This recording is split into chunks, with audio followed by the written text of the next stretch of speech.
Bentornati a tutti in questo nuovo video. Allora, ci siamo lasciati così, fiancata montata e poche idee e molto confuse. Allora, siccome abbiamo più di un dubbio e più di un problema qui davanti, partiremo pulendo tutto quello scatolato qua, quindi toglieremo tutto ciò che non è skin e lasceremo su soltanto quello che serve. Perché per fare le piastre dobbiamo prima pulire tutta quella parte qua, e che abbiamo praticamente constatato adesso, per fare quella parte qua ci serve la lamiera del tetto, ma per fare la lamiera del tetto dobbiamo pulire questo macello e rimontare l'altra fiancata, quindi partiamo proprio benissimo oggi.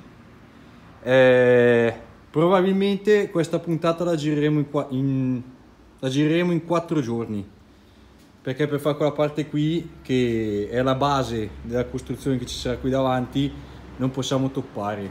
Se sbagliamo siamo rovinati.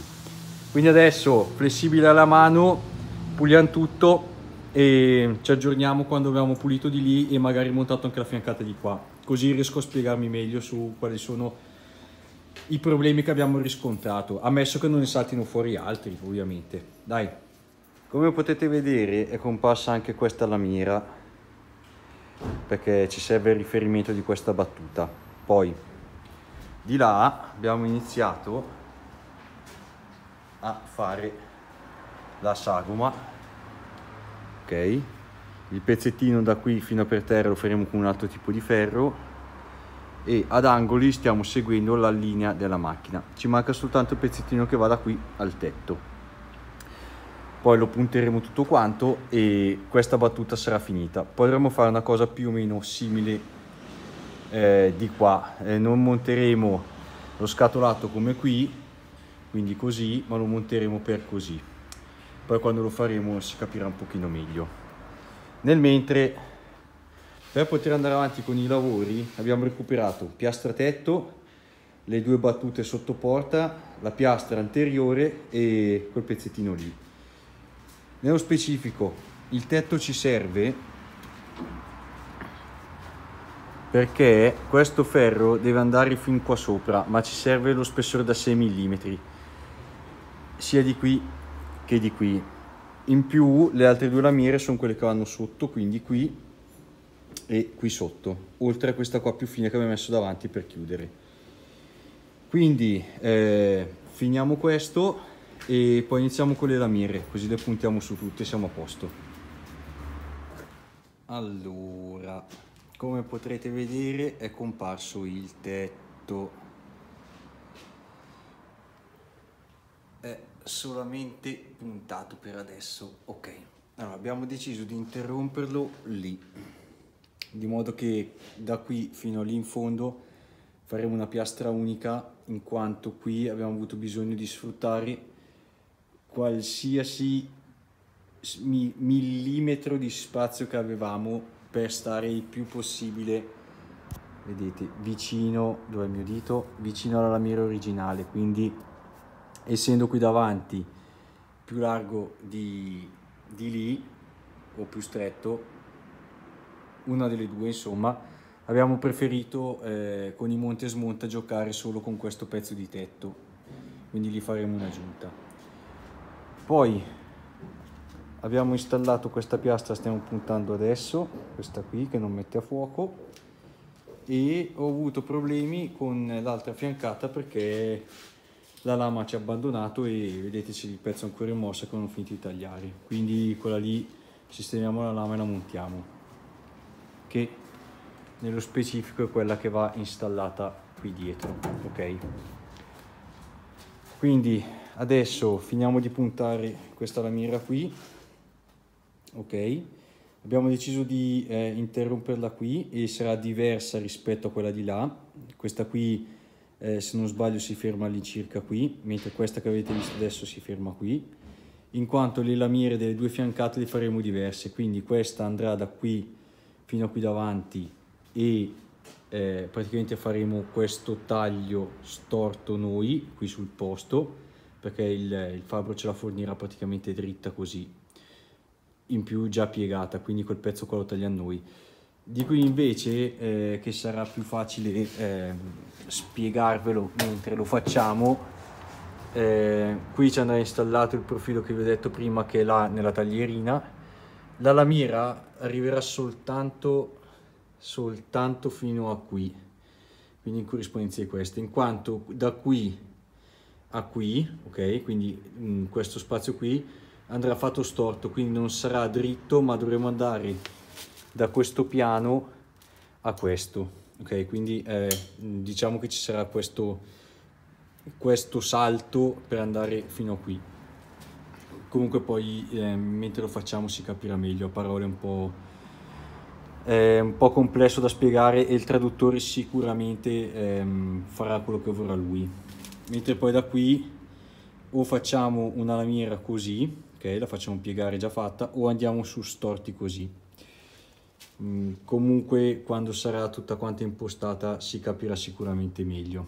E abbiamo iniziato a montare le lamiere perché soprattutto quella del tetto, perché per fare queste due fiancate qui abbiamo bisogno di ancorarci direttamente qui, ok, che ecco qui forse rende meglio l'idea. Vedete, qua abbiamo bisogno di sfruttare questo spazio, quindi abbiamo dovuto fare la mira più larga. Dicevo, ci serviva il tetto per poter montare le piantane, quindi senza tetto non saremmo potuti andare avanti. E teoricamente una volta montate le piantane, forse togliamo un'altra volta la carrozzeria per lavorare, comunque poi lo vediamo. Quindi finiamo di puntare questa, puntiamo quell'altra e poi vediamo cosa combinare. Un appunto, no, questa qui è la lamiera del lato passeggero, quella più corta, ed è praticamente di 6 mm come il pavimento, quindi tutta la macchina verrà fatta con queste lamiere, tranne questa qui che è da un paio di millimetri, questa che è quella che va a chiudere la parte lì davanti, quindi questa qui, questa non ha una funzione strutturale, ma semplicemente lì sotto c'è lo scarico e quindi chiuderemo anche questo e questo qui per i fumi e quant'altro, e in più perché qua dobbiamo installare tutta la questione del freno a mano e del cambio, quindi ci serve un minimo di supporto. Ripeto, non è strutturale, l'abbiamo fatta da 2 mm per chiudere tutto quanto, ma probabilmente potevamo farne anche a meno. Niente, dopo questa breve parentesi finiamo qui sotto e finiamo anche di là. Sono convinto che di questa puntata non si capisca un cavolo, perché ci sono dentro troppi tagli e troppi spezzoni. Come vedete adesso è comparsa la portiera del guidatore che aspettavamo, finalmente arrivata. Allora, quindi avrete intuito che le rifaremo tutte e due, anche questa qua è da rifare.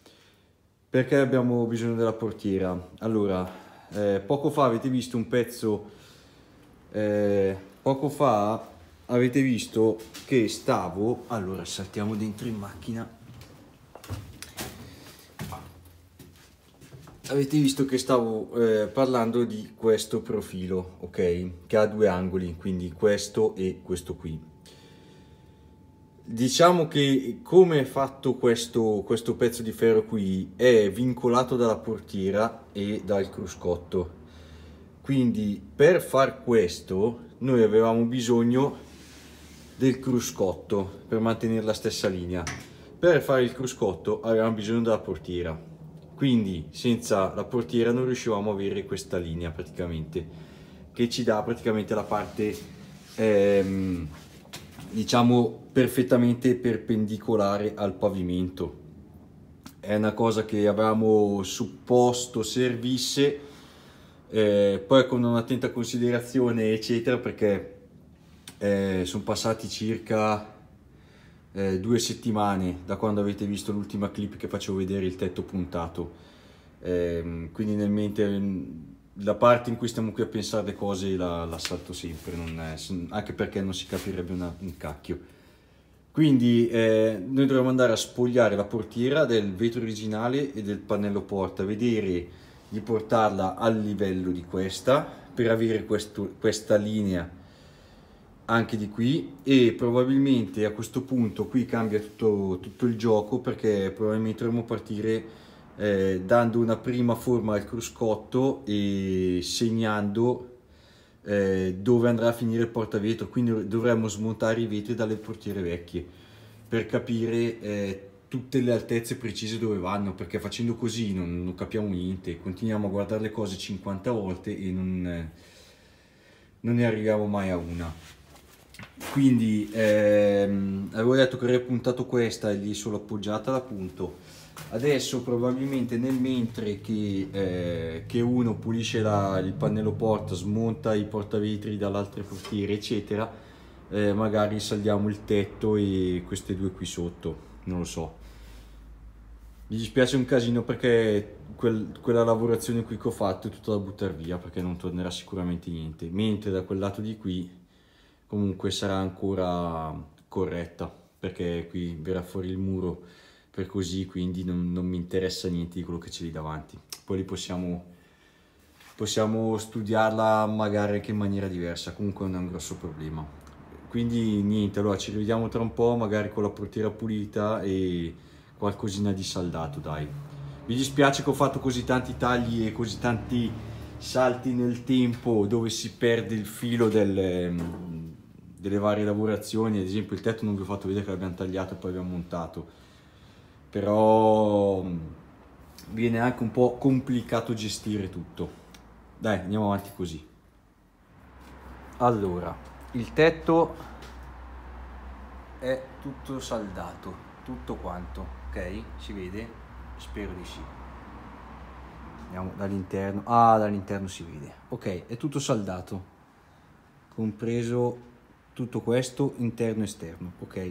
Non è stato saldato qui in fondo per quando faremo la giunzione. Poi avrete sicuramente notato che sono comparsi dei cose dal vecchio step e anche un vetro, perché stiamo allora abbiamo deciso di partire dal cruscotto che ci dà i punti fermi per le due portiere.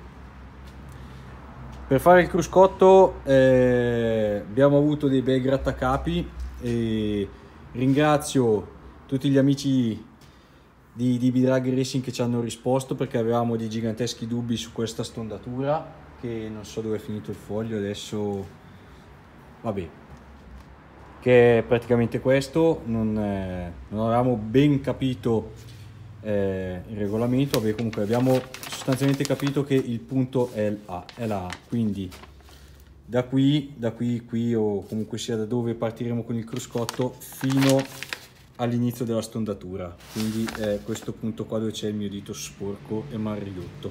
Ok, bando alle ciance. Adesso dobbiamo recuperare il ferro per poter fare quella parte qui di cruscotto. Dobbiamo pulire tutta questa parte qua e stessa roba qui dietro. Dobbiamo fare tutto questo per mettere una minima impostazione del cruscotto che ci poi interesserà il tetto in questo punto qui, che poi interesserà la parte qui dietro e questa qui della portiera, più questo pezzo qua. Praticamente è un mal di testa impressionante, perché sono tante nozioni da tenere a mente e è un mal di testa. Vabbè dai, per questo video qui la concludiamo qua, dobbiamo leggerci ancora un po' di rulebook per altri 2 o 3 dubbi che abbiamo per la console centrale e il resto, quindi è inutile che vada avanti in questo modo. Con voi ci rivediamo quando staremo ricostruendo la parte del cruscotto, quindi potrebbero passare diversi giorni, per voi sarà una settimana classica. E vi ringrazio tutti quanti per il vostro supporto, siete sempre pronti ad aiutarci. Ringraziamento a chi ci ha dato una grossa mano a capire quel problema, e con questo io vi saluto, ciao a tutti.